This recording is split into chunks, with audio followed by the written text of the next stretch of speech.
Hi అండి, welcome to my channel Gayatri Arjun vlogs. ఈరోజు వీడియోలో సొరకాయ కోడిగుడ్డు పులుసు టేస్టీగా ఎలా చేసుకోవాలో చూద్దాము. నాకు తెలిసినంత వరకు సొరకాయతో బజ్జీ పప్పు ఎక్కువ చేసుకుంటారు. ఇలా ఒకసారి ట్రై చేయండి.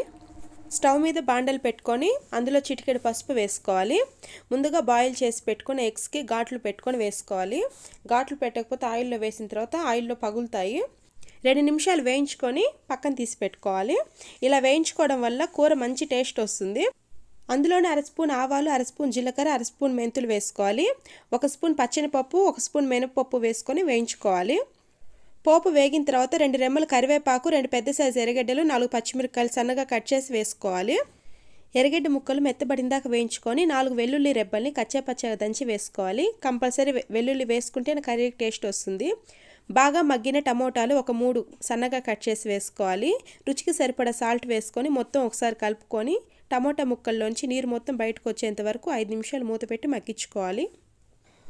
మూత తీసి ఒకసారి కలుపుకొని సొరకాయ ముక్కలు వేసుకోవాలి. సొరకాయ పైన తొక్కు తీసేసి మొత్తం మీడియం సైజ్ ముక్కలు కట్ చేసి వేసుకోవాలి. ఈ సైజ్ ముక్కలు ఉంటేనే పులుసులో కరిగిపోకుండా ఉంటాయి.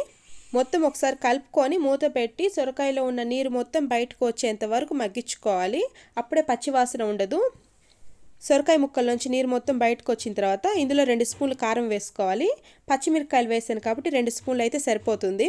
మొత్తం ఒకసారి కలుపుకోవాలి. లో ఫ్లేమ్లో ఆయిల్ పైకి తేలేంత వరకు కలిపేసుకోవాలి.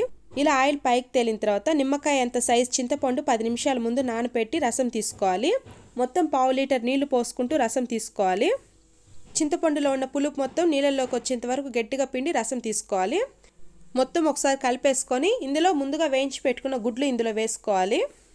లో టు మీడియం ఫ్లేమ్లో మూత పెట్టి 10 నిమిషాలు ఉడికించుకోవాలి. అప్పుడే సొరకాయ ముక్క ఉడుకుతుంది. 10 నిమిషాల తర్వాత మూత తీసి చిటికెడు బెల్లం ముక్క వేసుకోవాలి. బెల్లం ముక్క వేసుకోవడం వల్ల ఉప్పు కారం అన్నీ బ్యాలెన్స్ అవుతాయి. అలాగే 1 స్పూన్ ధనియాల పొడి వేసుకొని మొత్తం ఒకసారి కలిపేసుకోవాలి. లాస్ట్లో కొత్తిమీర వేసుకొని స్టవ్ ఆఫ్ చేసుకుంటే ఎంతో కమ్మగా ఉండే సొరకాయ కోడిగుడ్డు కూర రెడీ అయిపోతుందండి. ఈ కోడిగుడ్డు ప్లేస్లో మీరు ఎండి చేపలన్నా వేసుకోవచ్చు. చాలా బాగుంటుంది. అలాగే ఈ రెసిపీ ఒకసారి మీరు ఇంట్లో ట్రై చేసి ఎలా వచ్చిందో నాకు కామెంట్ చేయండి. నా వీడియోస్ మీకు నచ్చితే నా ఛానల్ని లైక్ చేయండి, సబ్స్క్రైబ్ చేసుకోవడం మర్చిపోవద్దు. బాయ్.